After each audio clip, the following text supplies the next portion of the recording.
Good morning, good afternoon, or good evening, everybody. This is Martin Libby with the Unveil Podcast.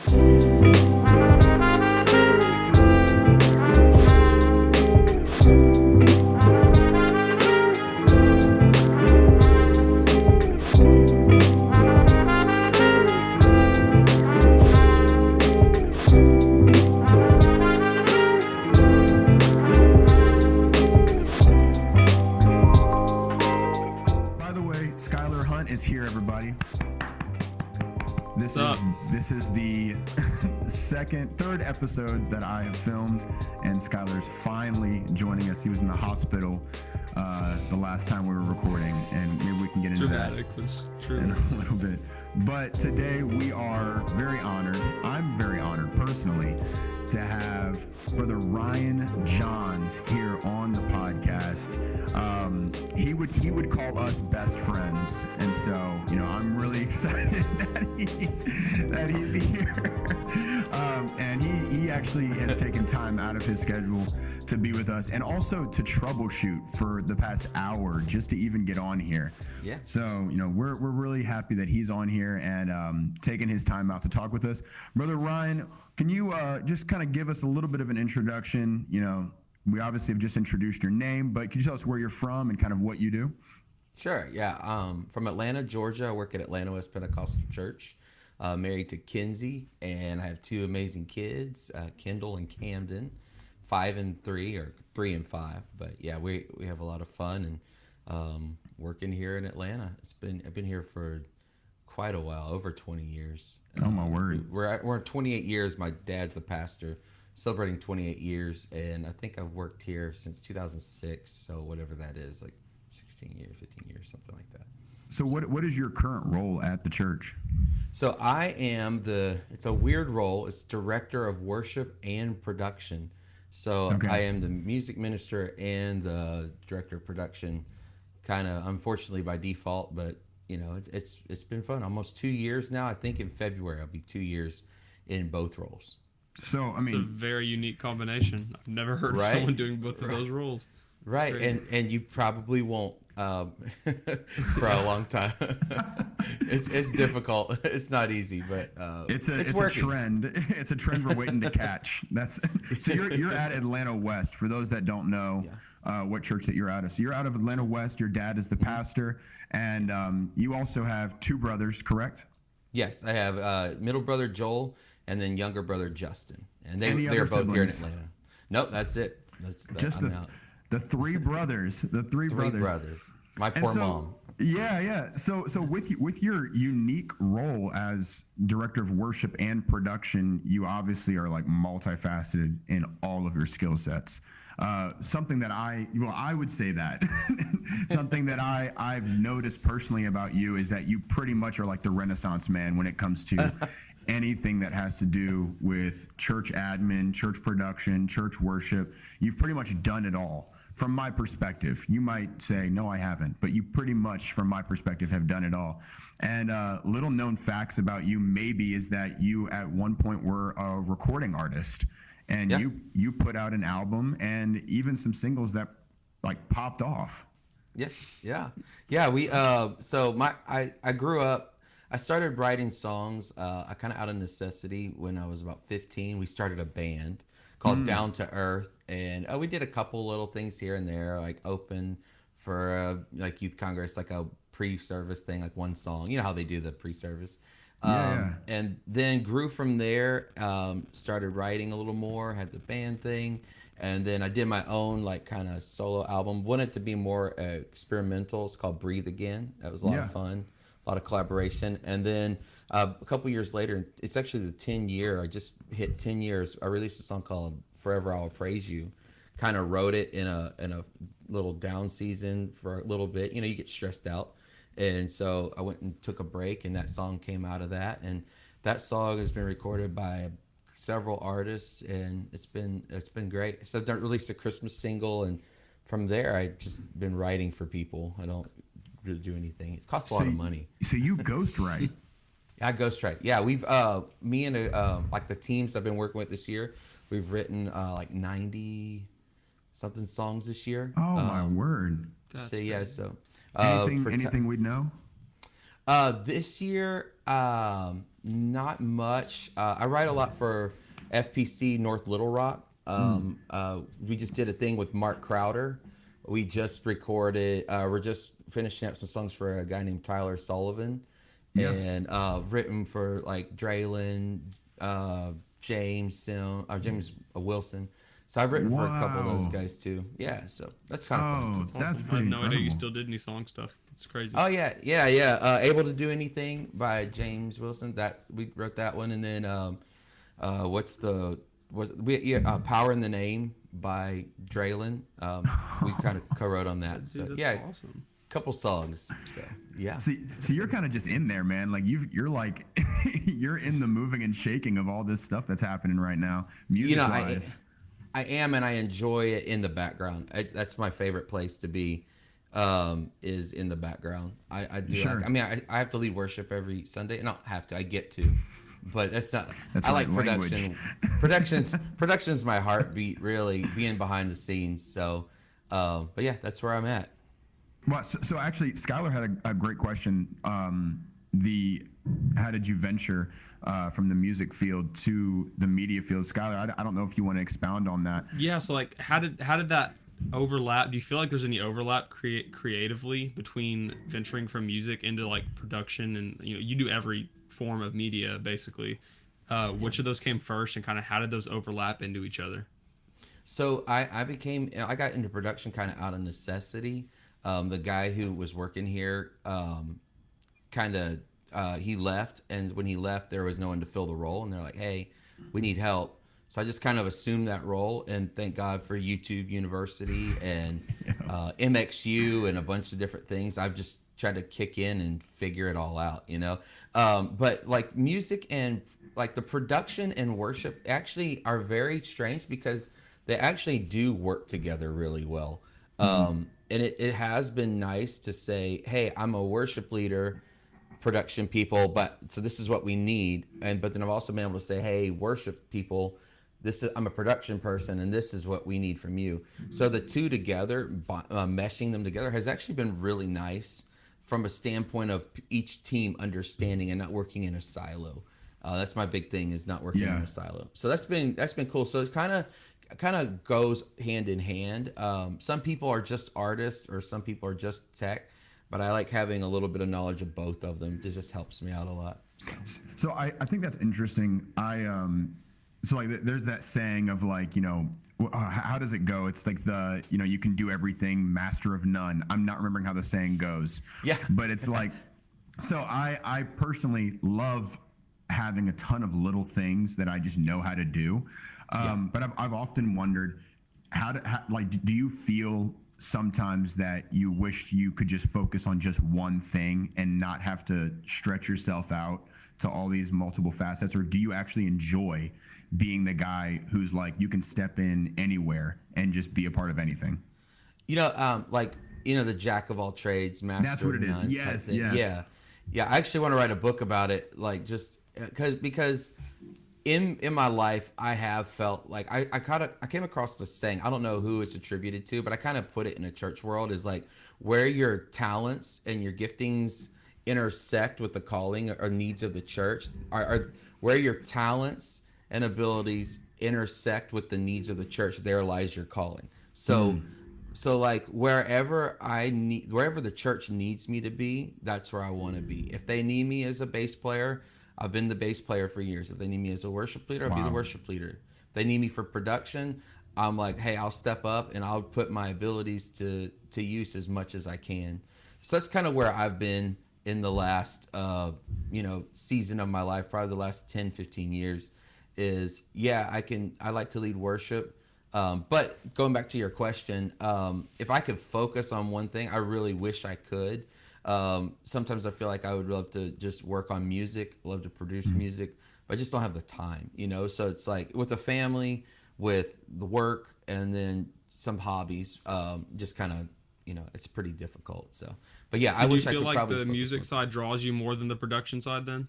Yeah, I would say in a more professional capacity, I would say, okay. Yeah, I would prefer to and not even in the limelight, just more like behind the scenes producing Right. music. So yeah, my a friend of mine, he was always like, you could go try to buy a home and rent a house and try to do all this passive income stuff. He said, but you need to do what you're good at, like focus on what you're good at in this season of your life. It's like that 10,000 hour principle. Yeah. Yeah. Yeah, you just, what you're good at, and you do over and over that.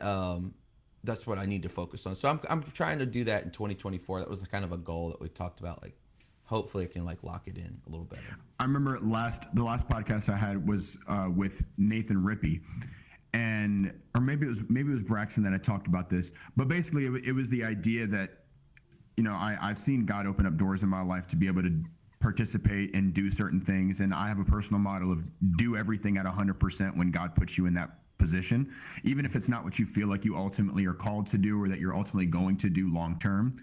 And I think it's incredible, just kind of like attributing that to you, where I've seen you put 100% into everything that you do. And I think of events like NAYC and General Conference most recently, where you are the main guy behind the scenes, making sure that things are happening, and people don't really know that.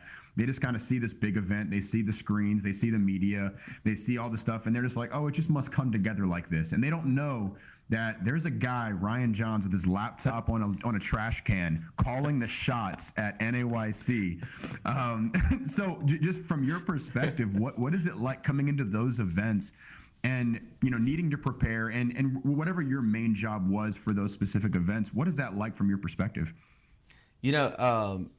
Like you spend your whole life. So I'm 41, so you spend your whole life developing tools and abilities and giftings, right? You spend time developing those, and so when you step in those roles, you just hope that you're prepared.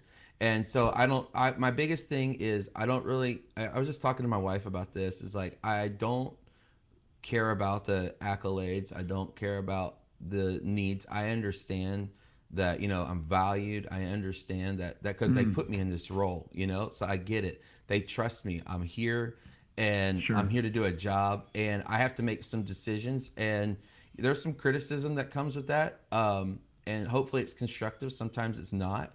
So I think the biggest thing is like when you walk into those roles, that you're going to try to do your best to make a decision and then hopefully that is the best for the organization or the department you're working for. So like with the youth department, you just want to do your best. Like, hey, am I doing a good job? Is this what you want?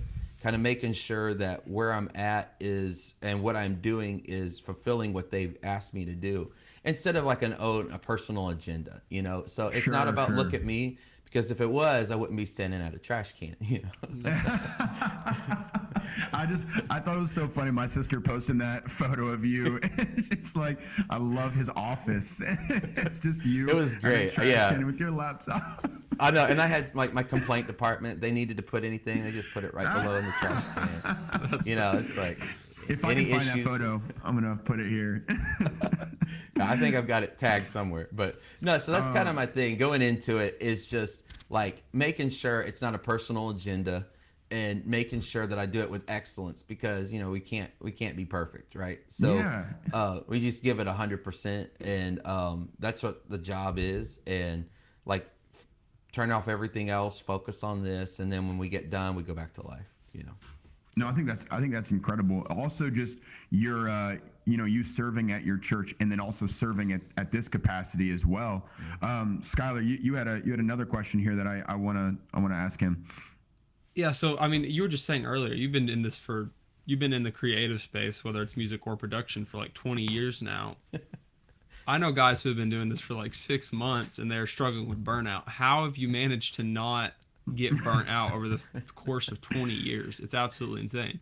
Yeah, so that's a very good question. And I think a lot of it is one thing is the pressure you place on yourself as a creative. I do think that we live in a world where social media drives a lot of what we want and our expectations of what we need to deliver, right? So it can be easy to get caught up in a comparison trap in some of that. But there's a book by I think it's Brady Boyd called Addicted to Busy. It's a really good book, and because I have I have struggled with burnout, right? So I have struggled with feeling stressed or feeling overwhelmed. I think I'm probably built a little differently. If you know my dad, he can handle a lot too. Yeah. But I when I wrote "Forever I'll Praise You," for instance, I was in a season where like, hey, I need to take a break. I just need some time. So I asked some people in our church if I could go to they had a lake house, and I just spent like 2 days just like disconnecting, praying, Oh, reading wow. Bible, just spending some time. And then that last day I was there, that song just hit me and I wrote it in 10 minutes and I was done. So, it's like one of those God things, right? But the addicted to busy thing is burnout really comes from a little like putting too much on yourself. But he in the book he kind of says we find our rest in him, right? So a lot of times we try to go on a vacation or we try to unplug by doing this, but we don't realize by praying, fasting, reading his word, those things will ultimately, when you put your faith and your time in God, you will find rest in him. And a lot of times stress is unhealthy balance. It's unhealthy. You've got something out of balance. You're not balancing your life. So that's why a lot of times you get stressed out is you're just not balanced. And so and it's very difficult. It's very tough to stay balanced. But if you can find that balance where you're just not always working or you're just not always playing, but you have to find the in between. And I think that's Yeah. the most important thing is just Yeah, that's balancing your great. life. I've never really heard it from the perspective. You hear tips about struggling burnout a lot, and I Yeah. honestly, it's never pray or fast or read your Bible. That's never the tips I hear. And no, that's absolutely great. Do you think working in so many different capacities and fields helps with the burnout because you're not just focusing on one thing all the time to get burnt out on? Yeah, I think so because you're kind of jumping. Unfortunately, you can get frustrated because you want to do something with excellence and you want it to be better. It might be 80% done, or it could be 90%. You want that extra 10. My dad always has the 5% rule. You can do 95% of the work, but that 5% is what everybody's going to see or critique. And so you've got to make sure you try to give it 100%. But when you're designing and when you're doing music and when you're doing all this stuff, you've got to it can be pretty overwhelming, but it does help it's kind of diversified. You kind of diversify your portfolio a little bit. Yeah, spread Yeah. the stress out. Spread out. Yeah. I've found that that's helped me a lot. Like I used to Yeah. struggle with it really bad for like 4 years. All I did was graphic design, and in the last 2 or Yep. 3 years, I ventured a lot in photo and video, and it took a lot of stress off of the pressure of the graphic design. Just delving into Exactly. different hobbies. So honestly, for someone struggling with burnout, I think a good solution too Yeah. is try something else creative. Yeah, and find another outlet, but Exactly. then don't be so fixated on perfection. I think we just get a little too carried away on that little tiny, like, all that thing is just tweaked enough. When you put it on an iPhone and no one's gonna know, if the spelling's right, you kind of gotta. You sometimes just have to get stuff out the door faster. You got to do your best, Yep. but sometimes you can just kill yourself on some excellence. Dude, for Do you, sure. do you, do you have Absolutely. any stories about that? Maybe did anything happen recently where you felt like you've rushed it? And I don't know. Did anything happen at General Conference? Oh man. I 'Cause I know at that scale, there's plenty of stuff already going wrong that you're having to figure out and troubleshoot. man, let's just say I had a 2 terabyte hard drive on my laptop and I filled it up while I was there, and it was work till 12:31 and Yep. then get there at 8:30 and just design all day long. And it's the nature of the beast. Like you want to prepare ahead of time, but everybody's doing things. You had Youth Congress, you have some like end of year stuff for the UPCI. You got all these departments, and you're trying, like, Youth Congress is one animal but it's one department doing the whole week. So this Yeah. is like General Conference is like 5 youth congresses every day. So, you know, like there's a new one every day. And so you just basically restart. And then they're like, oh, I need, you know, this. I need graphics. And so you don't have time to sit there and spend a week on it. You've got an hour on it. You just got to be like, all right, you know what? I feel like this is going to work. I think we don't say good enough, but I think this is going to work. And you just have to trust your instincts and get some approvals. But yeah, it can be stressful. I'm sure it can, and I'm amazed. And you can correct me if I'm wrong, but I'm amazed that you do all of this and you don't take a drop of caffeine. No, I don't drink any. He's that's crazy. Anti-caffeine. I just took a couple years ago. We were on vacation and we went overseas with me and my wife, with her family, and we kind of it was hot, and I was drinking some soft drinks, and I realized, I was like, okay, this has got to stop. And so I had done a thing like as a personal fast for several years of no caffeine. So it was like Sprite, water, you know, and then so I had done that for a couple years, and so it's probably I would have to say 5 years no caffeine, and then 3 years for that. So 8-9 years, you know, no caffeine. Wow, so that has to feel so good. That's crazy, dude. At NAYC, I went through. I kept count 38 Red Bulls, and it was like 4 or 5 days. I couldn't function without them. That's crazy. I don't know how you can do an event like that. Yeah, that might be an addiction, Skylar. That might be an addiction. It's like my brain also is like always working. So I would just sit up at night, and it's 3-4 in the morning, and your brain is just like going. So I feel like it also allows me to shut down a little more. But that's funny. I didn't know you knew that. Yeah, no caffeine. No caffeine. So another thing, and this is kind of a segue, but I would like to talk about probably something that you might be tired of talking about at this point. But you were there, you were present. I would like to talk about this right here.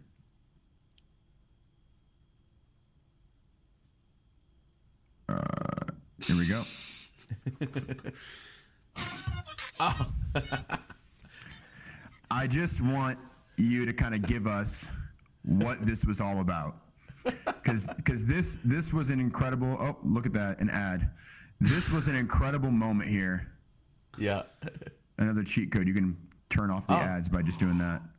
Yeah. What? I have YouTube Premium, so I wouldn't know. So do I. I don't know why I did that. All right, so walk us through what this is. Oh man, so 2009, right? We did a thing called How Sweet the Sound. It was put on by Verizon Wireless. Yep. And our choir. There he is. There I am. With hair, just a little bit. Just a little bit right there. Man, that was quite a situation. I think God kind of put us in a thing, in a moment in time, to kind of show apostolic identity, holiness and separation, and that's so funny, man. It's like, what is that? 14 years ago? This is 14 years ago. Yeah, that face right there. She's killing. Oh yeah. Yeah, that's crazy. So I remember watching it live. I remember when it was coming out, and we, my dad and I, we were like rooting you guys on because this was a big deal. Yeah, no, it was cool, man. God just kind of opened the door for us, and we walked in there, and we just did our best. And he kind of just showed up and said, "Hey, here's a separation." And I don't mean to belittle anybody else, but in the background, behind the scenes, we saw a lot of stuff that wasn't even Christian, and some people were great, but you can just see a difference, And so we did that in Atlanta and won that. And then they sent us to, I guess, Detroit. And the finale was in Detroit. And we won in Detroit. And it was really cool, man. So many people got filled with the Holy Ghost, and then they came to our church, got baptized in Jesus' name in praise Atlanta. God. That's awesome. Yeah, like we did a concert. We did it the year before and didn't win. We won the local, but didn't win the finale. So we did it again, and then this time we kind of figured out what they wanted, and multiple soloists. We were smart with. Oh boy. Hey. Yep, there it is. Wow. I don't even know if I have that tie anymore. That is a long. I mean, look how big that knot is. Dude, That's I how know, you right? It was back in the day. Yeah, right. It's just like, my big deal is as far away from my neck as possible. Like for singing, I just want it as far away from my neck as possible. If there's anything I wish I could do, is not lead with the tie on. That's my goal in life. Constricting your vocal cords. You don't want to have to deal with that. Oh, That's the best thing about being behind the scenes. You don't have to wear a tie, dude. Exactly. Number one benefit. Exactly. All black and no tie. That's right. I'm in, man. So yeah, we won that. We went to Detroit and had like a local concert before we won. And man, the line was like 2 miles long to try to get in our church. They had to stop. They had to close our church. They had to close an exit. Seriously. Yeah, because so many people wanted to come to church. I can't remember how many hundreds of people got baptized, filled with the Holy Ghost through that in our church. So that was really amazing. But then off of that, we did the Dove Awards. We did the Stellar Awards. We did Good Morning America. We did Fox and Friends in New York. Both of those. So that was all with this choir. This right here. Yeah. This right here was a big deal. I mean, I remember watching this. Yeah. I don't. I was 5. That's way before my time. Oh man. Man, it's so funny. No, yeah, it's pretty cool. That had to be an experience as well, being on national television. Yeah, it was neat to see like the Good Morning America was so precise. So we had to have like all these little bumper audios, and they wanted like everything's got to be in this time frame. So you get there like 5 a.m. and you run through each one, and they time you, and then they're like, we need 30 seconds. Hey, play the one this, and you just like, all right, we gotta go, and then hey, we're gonna play this one. We need that 20-second song, Joy to the World. And so they were just such a machine. Oh, it's the Robin.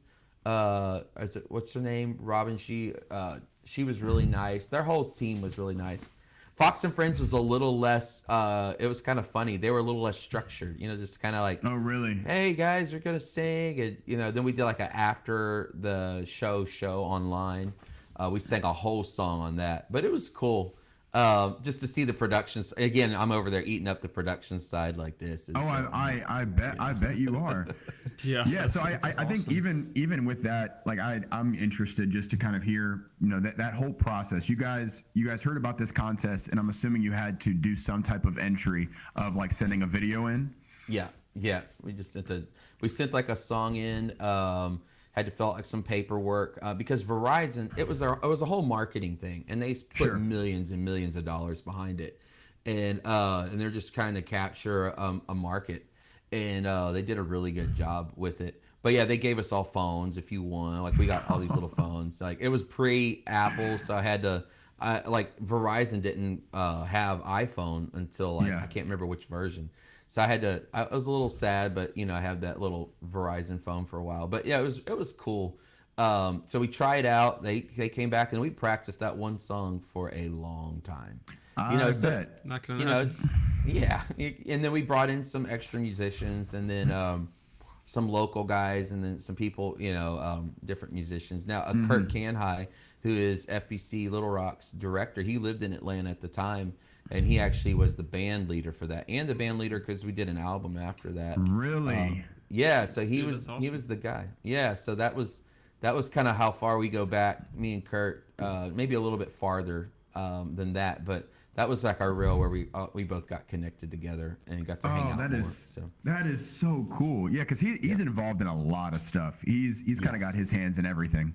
Yeah. He's kind of.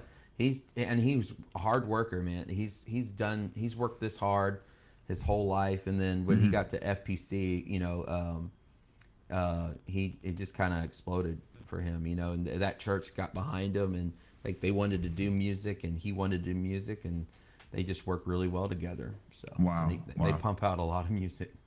yeah, they do. They do. They do. Yeah. So I'm gonna segue into another question for you, Ryan. Sure. So another thing about just someone who's been in this super long, and you know you travel a ton, right? I don't know how if you know how often you're gone, but I'm sure you're traveling all the time. How do you balance travel, worship leading at a church, doing production, and then daily life of work and, you know, being a dad and having a family? How do you balance all these things and, you know, with a healthy lifestyle? You know, that's tough because I wouldn't say I do great at it all the time. I think it's seasonal. Just being honest. I try to, you know, my dad, when we were growing up, my dad traveled a lot. So he was at headquarters in St. Louis. And so he traveled a lot at like the weekends. But my mom did a really good job of making sure that we didn't feel that. And so she never said, I wish you were home. You know, we never heard her say that. And we talked about it, me and my brothers, like maybe a year or two ago. We just never felt that he was gone like that. And I think that's a lot to do with the home environment. So, and I'm thankful my wife does the same thing. And you know, it gets tough. And there's seasons and I try to travel. If I'm doing anything nowadays, my dad will let me miss like a Sunday here and there from ministry. It's back before I was the worship director and production director. It would be like once a month if I needed to go on a Sunday, I could, because I didn't have, you know, a million responsibilities. It's a little harder now when you're on the platform every week. But I go out during the week. So it'll be like when I do like the Little Rock thing, it'll be Wednesday, Thursday, Friday. I'll miss midweek. But I try not to do that more than once a month, maybe twice a month, where and we're technically off Fridays. So sometimes I'll leave after work on Thursday, fly out, come back Saturday. But it's a delicate balance, and sometimes you get it wrong. I wish I could say I do it right all the time, but it's being intentional, and just like the burnout thing, got to be balanced. So try to spend some time, try to be intentional about going. But we're in a really busy season right now. Sure. We're building a house personally. We launched into a capital campaign in January and did an accelerated campaign for 3 months, and we did an accelerated campaign, and we're building a new sanctuary at the church. And so that's a massive 1,200 seat undertaking. I am pumped. I am pumped to see this new facility. I mean, I remember you showing me what I think you made the campaign using AI, if I remember correctly. I don't even know if you have that available, but Skylar did. He made this whole campaign using what was it? Was it just Midjourney? I used a lot of Midjourney stuff, and I used a lot of tools in that to get that together, because it was like normally you have 6 months to do it, and we kind of were going to build like a little wing around our church, and like a little phase where we put some admin and kind of added some stuff we needed. But then my dad was sitting in a meeting, and he just kind of like, he felt it, and he's like, hey, we need to go all in. We need to build this building. So it's a huge ask. The whole budget's $17 million, which sounds insane, but just the cost of like if you were to go insure a lot of these buildings, they would be double, triple what they were a couple years ago. So we're just in the I can imagine you're reality. in Atlanta. You're not in like your typical small town of 50,000 people, like an average church's town. So that's totally different ballgame. Yeah, and it's about a 35,000 square foot facility that will attach. It won't feel like massive, but it's just gonna have like a lot of the tech that I wanted to put in it, and nothing. Again, it's dying to self a little bit, and just not having the coolest, latest, greatest. We can get there, but having the infrastructure in place to get the job done. I'd love to have all that stuff, but we're seeing how important that is now. Whenever we built our building, I don't even know how long ago it was now, but we're seeing how like setting up the correct infrastructure to grow with the times rather than to mold into the current time is so important. And so like we're having to undo some stuff that we had previously done, and it's like, oh dude, this is like so much more expensive now, just having to undo the stuff rather than have the correct things already set in place in order to adapt and grow as times kind of shift and change. Yeah, that's great. Do you have any tips, Ryan, for like how do you set an infrastructure in place when you know you don't have the budget to do what you want to do, but maybe in 5 years you can get the equipment you want? I think, and it really comes down to me, cable paths. It sounds really goofy, but conduit. Do you have conduit in place? This is really practical. This is very practical, but the worst thing you can do is have to rerun a wire and not have an easy way to do it. So we're going to put a lot of conduit in place, like the backbone of like a network in place. Spend your money on infrastructure. So spend your money on networking, because we're all like with audio and video, everything's going like Ethernet based, right? Or IP based. You know, video's a little more fiber, but like thinking through the networking side of things, that's like, you've got to have that. So if you're, I was just talking to a church yesterday, they were just having some problems. And I was asking about networking, but it sounds dumb to spend money in a room that no one's ever going to see. But if you don't have that in place, your stream is going to drop out, which is your first impression for your church. Your stream is going to drop out. People are going to go there. And then like developing, so like people all want to dump money into cameras, right?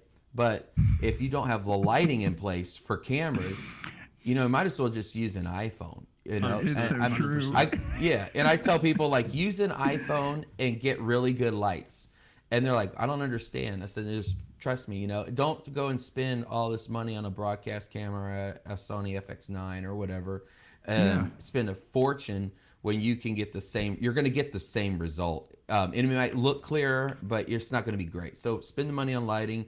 I always say audio first, just because that is usually the foundation for churches. You use the scripture, I can't hear the word, you know, like you got to hear the word as word goes forward. So that's got to be good. Lighting's got to be good. And then the other stuff can kind of come into play. But yeah, man, infrastructure is so key. Just having cable paths and ways to pull things, because what will happen is, like when you got to run that cable down a hallway over 3 firewalls and you don't have a good path, you end up not doing it. So that's kind of where we're at, you know, spending the money on the infrastructure. So. No, that's really good, and that's something we're troubleshooting currently with our building right now. I know we just had to buy a new board, and I didn't realize how expensive soundboards were. And it's like, and then they go out of style in like 5 years, and it's like it's no longer relevant. The life on them is so short before they're like not what the are we best doing? thing. Oh, I know. And we have kind of gotten into. We know that gear is about an 8 to 10 year lifespan. That's kind of what the average is. So you got about 8 to 10 years into your investment, and then it's gone. But now with the digital consoles, the waves, plugins, and all that stuff, it can even get it's either in a faster lifespan because of computers. Yeah, So I would think say our 5. last board. Yeah, right. I know. We've got, luckily, and here's the deal too. The same thing with like the guys burning out because they're trying to be so good at it. You just got to stick with what you've got. You know, be happy with where you're at and use your gear to the fullest. I have our video switcher is the first ATEM 2ME from Blackmagic that came out, and it only does 1080i. And so I'm actually using I added a Terranex. It's like this thing, and it converts it from 1080i to 1080p. So I'm doing like a digital conversion.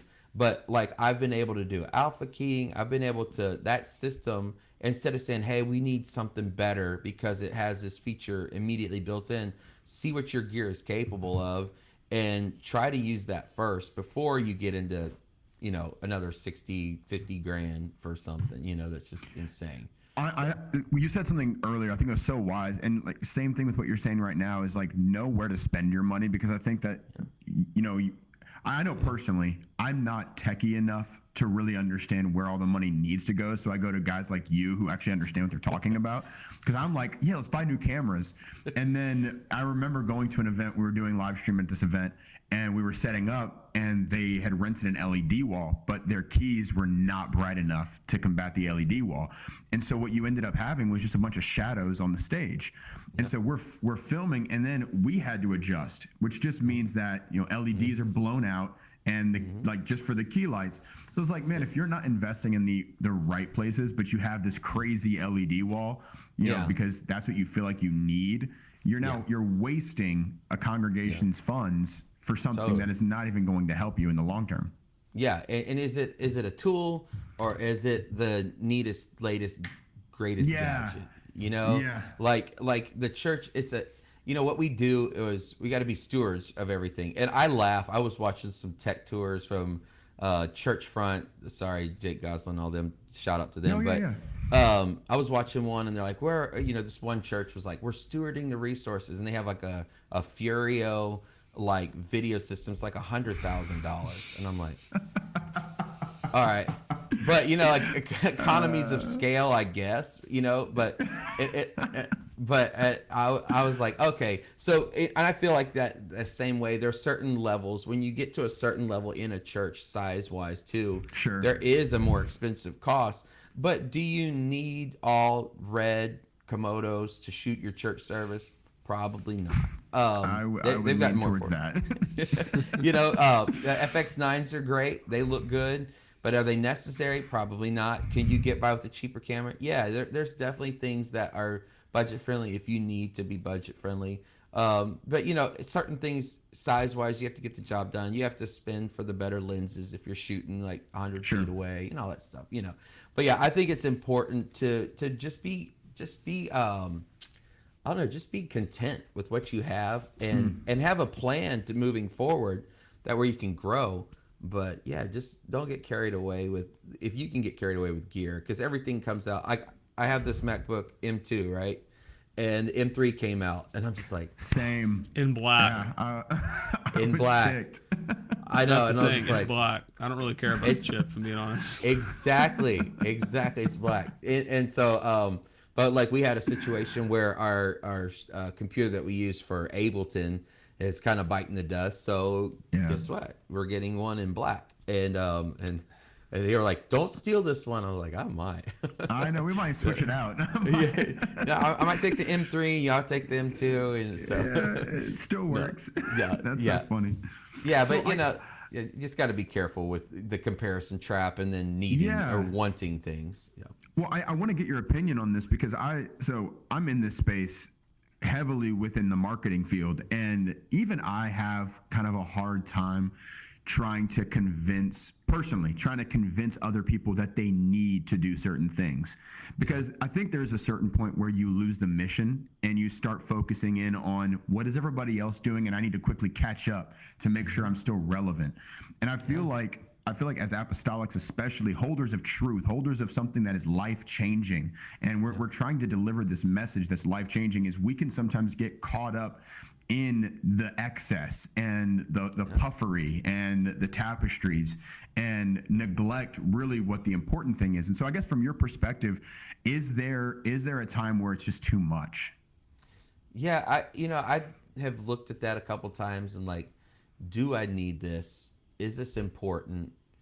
And yeah, it can if it's distracting, if it's not in a church service, if it is not enhancing the worship service, and it's not utilizing some tool to either let the congregation see better, hear better, you know, sing along, you know, then you really have to think about what's the point. You know, if you need you know, haze is becoming a bigger thing. You know, is it necessary? No. Is it a better steward so you can see what you have? If you have all these lights and movers, and you have, like, let's say you have 20 movers and no haze, probably didn't need 20 movers. Wasting your money. Exactly. Probably didn't need 20 movers. You know, can you have a move of God without any of this? Absolutely. As long as the church can hear, we could get up with the piano. and we could probably have a move of God. But I think our culture also, we kind of get to where there's a level of expectancy that churches have to. They don't have to meet, but they meet due to congregational needs. And our church has been amazing, just over the years of change. I would say this. A side note. I'll make sure I come back to the change. But yeah, I think you just got to be careful. Again, like what you said, man, you can get really carried away in it because everything changes every 5 minutes. DJI comes out with a new drone every 6 weeks. Dude, literally, it's wild. I want one every time, but I have an old one and it still works. And it's like, am I doing the best I can with what I have?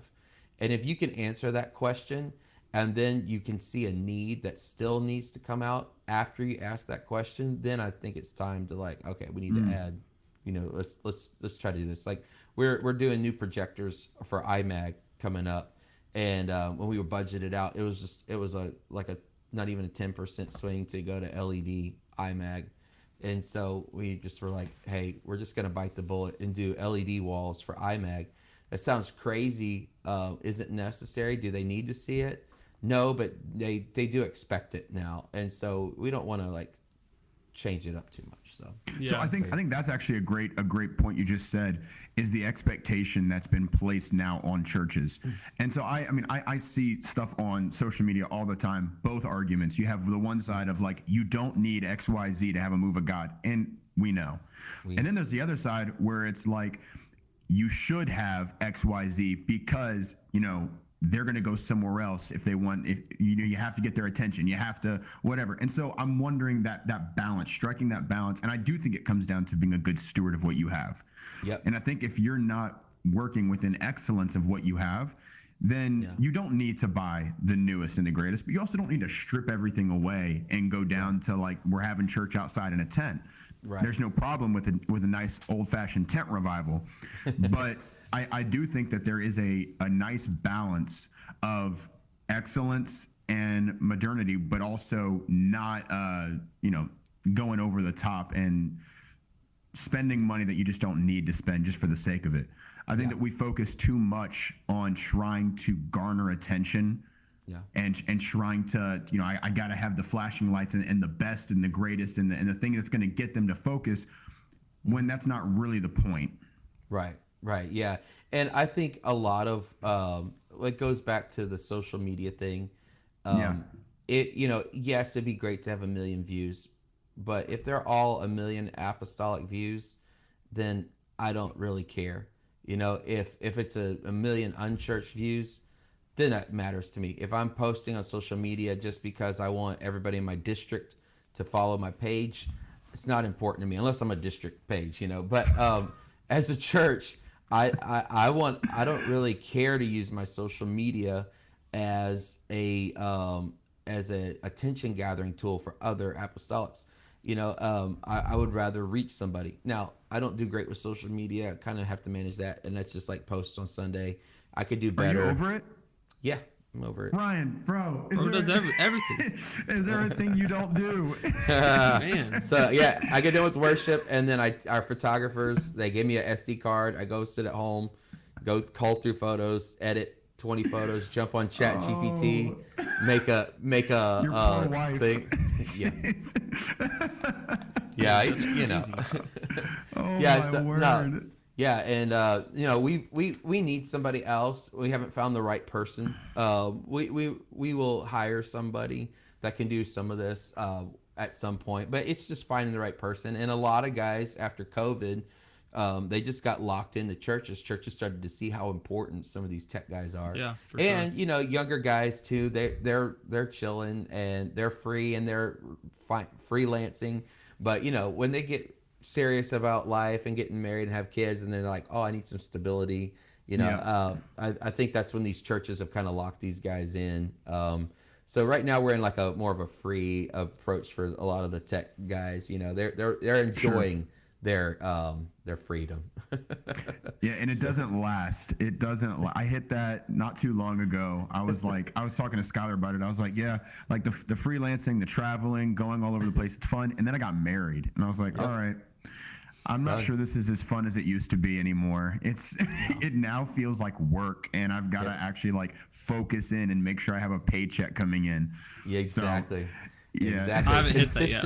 I'm in a different space right now. I haven't hit that yet. I'm all about it, dude. Enjoy it while you can. It's fun. It's seasonal, right? I did the same thing. Traveled. Yeah. We did. I mean, You can't do it like, forever. Nobody can. You can't No, sustain that lifestyle for 10 years, No. 20 years. No, just you doesn't can't. work. It just doesn't. I mean, and you know, it having someone to share it with and do some things and have some wins, you'll start realizing like, man, I wish I had someone to share it with. And then it's when you get married, and then it does change, and you have to give up. You know, if you're gonna get married, you're gonna give up some things that you just always did, running around the world. But it's worth it. You know, I think having 2 kids from that our marriage and just seeing them grow is some of the most amazing things. And you can't you don't understand it until you're a dad or a parent, and then you realize that you're like, man, this is amazing. Why did we wait so long to have kids? You know, we got married, waited 5 years. But every day with them it's an adventure, and it's frustrating, just like anything is frustrating, any kind of relationship. But there's ups and downs, ebbs and flows. But man, the good always outweighs the bad.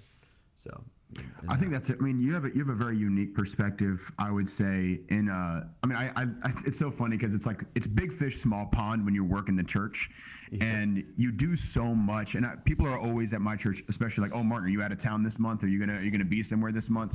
And I realize like what's normal for me is not normal for everybody. No. And being married now, it's especially not normal because I'm trying to figure out what's the balance between the traveling that I do, the work that I do, but then also I need to be home. I need to be spending time with my wife. She needs to be coming with me with certain stuff that I'm doing so we can experience these things together.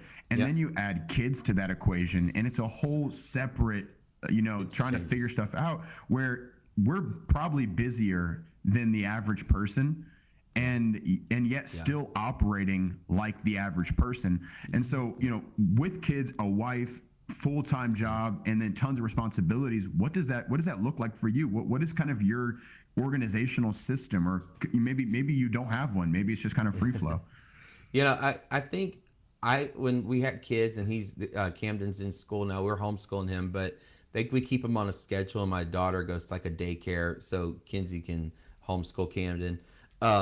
Kinsey used to be a teacher, so she's got that structure down really well. You guys homeschool. That's we homeschool. Yeah, we do Abeka and classical conversations, like a mix between the two. That's what we did. Yeah, man, and she's done really well. But having a consistent schedule, like, hey, I'm getting up. I have to get my daughter to school by 9:10, and then I'm going to come home and get Camden, and I'm going to turn around and come back to the church. I'm going to be here from 10 to 5 or whatever. Like knowing that I have a schedule, that helps a lot. And the hardest part, and I've struggled with this the most, and early on in our marriage, it was a pressure point because I couldn't figure out how to back away. Because when I was single and running around, I just filled my life up with work and being at the church. I would get up and I'd eat, drink, sleep, breathe, work. And I would go to bed at 3 and get up when I wanted. But then you get married and she has a job, and then you have to carve out time. So I think the hardest thing has been like when you get off work and you go home and just like disconnecting. And sometimes there's, and we're in a really busy season, so it's unfortunate. We've been talking about it like, hey, we've kind of been a little over the top on work. Seems like, and then you got, just like you said, we're normal, or we're abnormal people living a normal life, but you got birthday parties and then funerals and weddings and plus trying to do personal stuff with your house and all that stuff too. It's very tough, but it's just like tackling it one thing at a time, like one bite at a time, and trying to have. I used to do with Microsoft. I like people send me an email if I miss and I flag it, and then I look at to-dos and I'm like, okay, I've got to finish this, and this. If I don't, that's kind of my system. Someone sends me an email, I'll flag the email that puts it in like a whole, okay, I've got to get this done. We use Basecamp at the church. And then I'm a huge planning center freak, I guess is the word you could say. But I plan out. It's the most complicated and dense program for the church that I think exists. Yeah. I'm in the black hole now of planning center, and I'm like, oh my goodness, it never ends. Oh, it never ends. We use registrations, we use small groups, we use calendar, we use people, we use like the services. So I schedule my whole team for a month. I schedule the whole month out, and that's every person in every department. So lights, video, media, audio, and then all my worship teams and all our youth teams.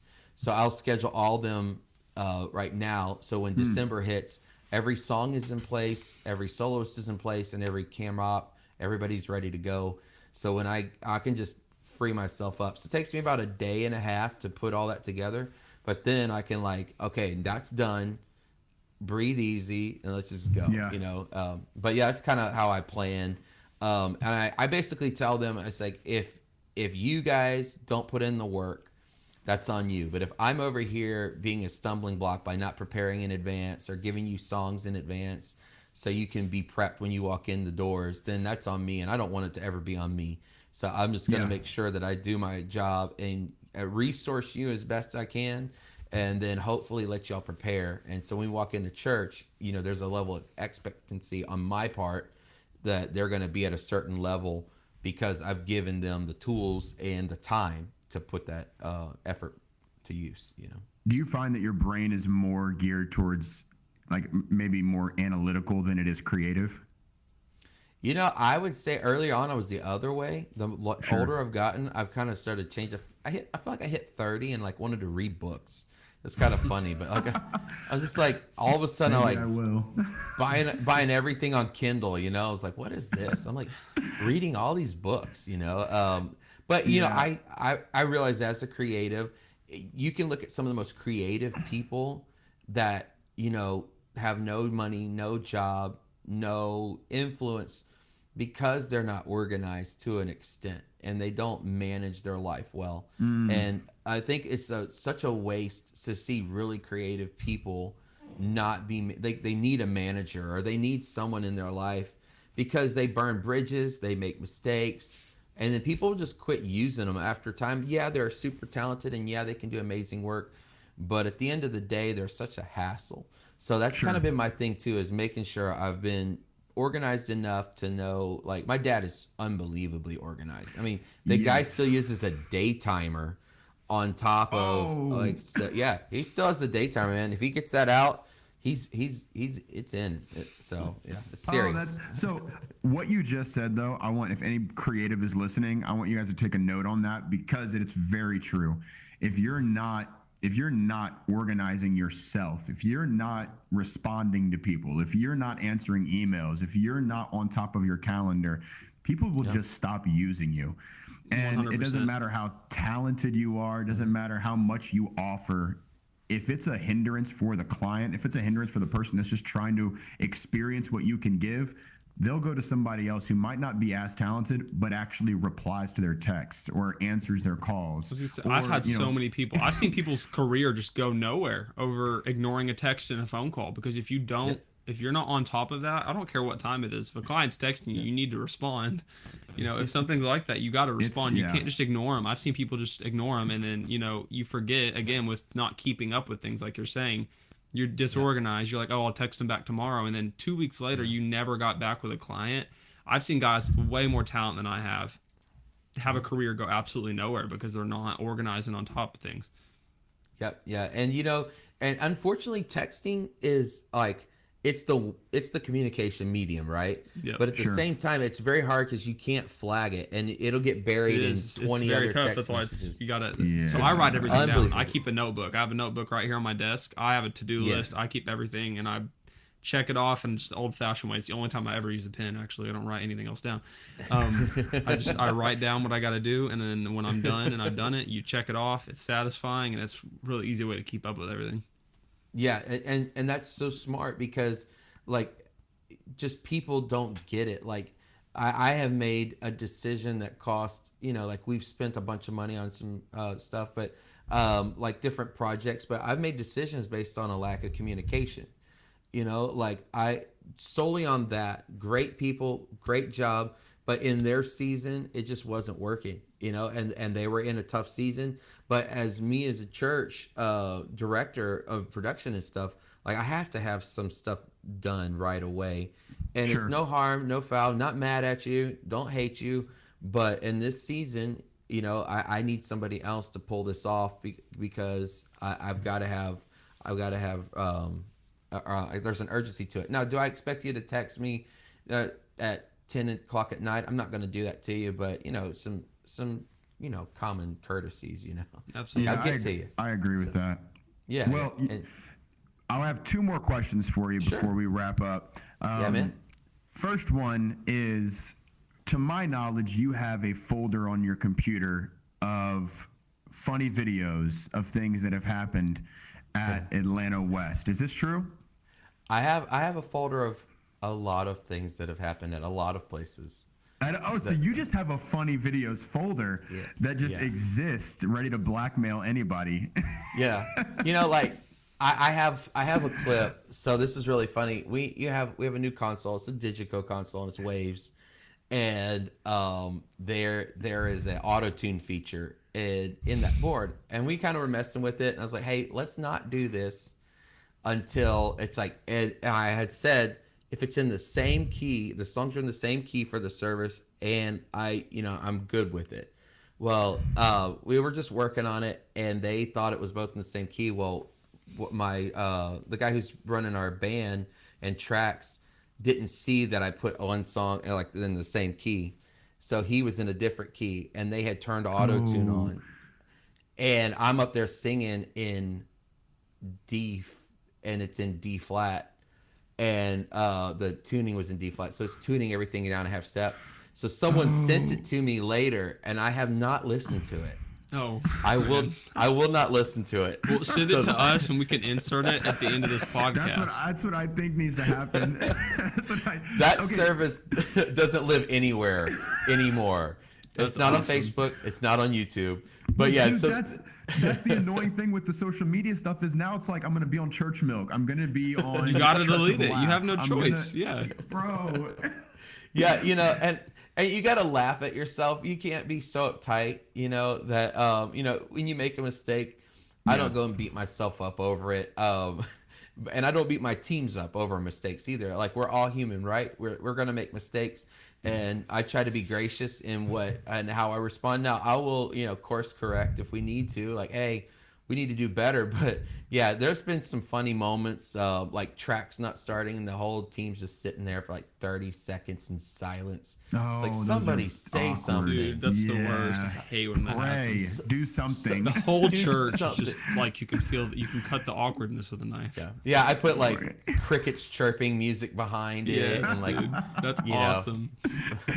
So then this is like maybe it's a known fact, but like you don't really assume that the guys that are behind the scenes, you don't really think of them being like maybe personable or like having a lot of personality when it comes to like joking around and being funny or whatever. So I need you to tell me something then. Tell me about a Western shirt. That's what You know all kinds of stuff, man. we need to find out what this is about. Okay, so my in-laws, they I don't even know how you know this. So my in-laws, they were we just did Christmas pictures. We went and visited them in Austin for Thanksgiving. Okay. And they were going to take Christmas photos, and they said, "Hey, let's do like a Texan, like Texas theme, like jean shirts, cowboy hats, like whatever you want to do." And I'm like, "Okay." So my wife had just said, Western. So I get on Amazon and I find Western shirt, and it pops up this shirt with like fringe, like all golden fringe, and these like roses, like like embroidered in there. And so I just sent it as a joke. I was like, "Hey, will this work?" And my mother-in-law was she was so funny. She's like, "Oh yeah, that'd be great." And Ken's just like, "No, Mom, no, don't approve it." And so I was, so she said, if he would wear that, I'll let him. So then I'm like, I have to do this. So I bought it, ship it to my house on Amazon. I get to the airport and I pull it out of my bag. I put this shirt on in the Austin airport. My wife's like trying to get away from me. My kid's like, Dad, what are you wearing? And I was like, and so it's got fringe on the back and fringe on the front. So my mother-in-law pulls up and I'm like waving at her and she's like, this face. I've got it on video, but like she was like, what? So yeah, we're gonna need that. I think we'll need a photo of that. I think that's gonna be a need for this. Dude, that's awesome. Here I am thinking you're kind of so like funny. just a quieter, introverted guy, and then you're just pulling out all the stops. He's got the jokes. I'm like me and a friend. We used to be like pulling practical jokes all the time. I've had to chill out a little bit, but because my kids now do it, so I have to be careful because they're gonna get me, you know. So I try to be a little more reserved. But yeah, sometimes it's like it's the right moment. It's like, okay, let's just go. So yeah, I enjoy having fun. But you know, I do that even with our teams. I try to make sure that it's not so serious, you know, like I tell them like in the moment, it's like a football game or like a coach, you know, in the moment, you're going to be intense and you're going to be heated, but at the same time, I still love you guys. I still think you're doing an excellent job, but in the moment, I have to make a decision real fast in like 5 seconds, 10 seconds. I'm like, get out of the way real quick. I need to do this. No, you can't do it, you know, or, you know, sometimes I've had to be a little short and not literally too, but you know, I've had to be, you know, quick on the draw and like I've had to go back and apologize and say, hey, you know, but overall I try to make sure my teams don't feel that like, hey, it needs to be light and not light and fluffy, but you know, just chill out. Well, I think if you establish that as a norm, then when you are short, it's not rude. It's just like, oh, okay, things are tense. Things need to happen. Yeah, and when you're just some people, I've seen some tech worlds where they get very angry, right? And they get very upset and they're very short with each other and they're very demeaning. And you can be intense in a moment without becoming across degrading or having to always hurt, you know, like go back and apologize because you hurt someone's feelings. You know, and I think that's important in tech too, is like make the environment nice and light, but at the same time you're expecting excellence, and when something intense happens, you got to get the job done, and you know, but treat people with respect and decency and kindness, and that wins every day. You know, the anger thing, again, same thing with like tech creative people. Angry people, you don't want to work with them, and you get, you know, it's not worth it. So yeah, I agree with that, and absolutely. I think kind of in that same vein, we've talked about a lot of really great topics here. We've talked about burnout. We've talked about organizing your life, balance. We've talked about the necessity of certain things in a church, and then even here, just, you know, setting that expectation of like, I'm a friendly person. I'm easy to work with.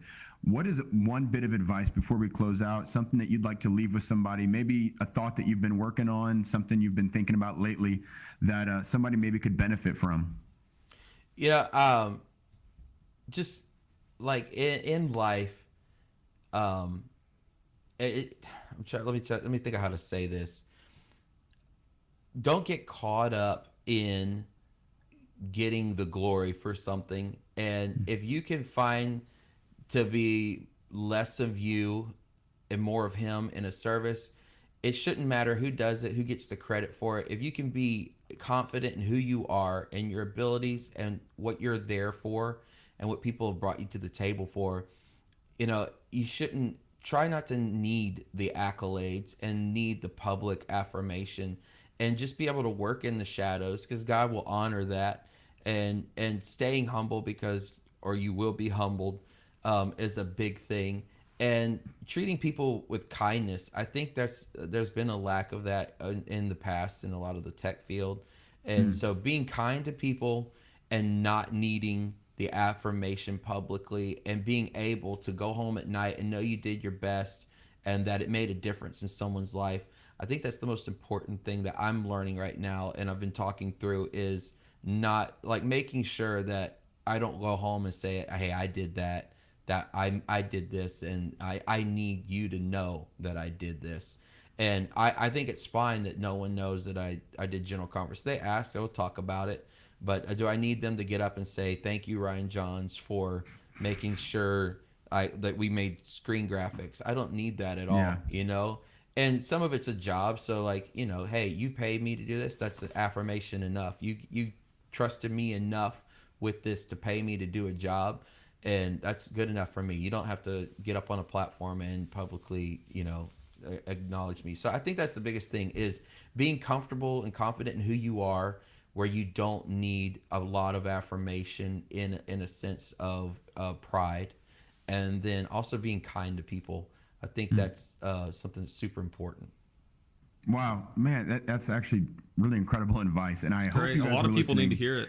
A lot of people need to hear that. A lot of tech leads and creatives. Yeah. I think that's something we all struggle with.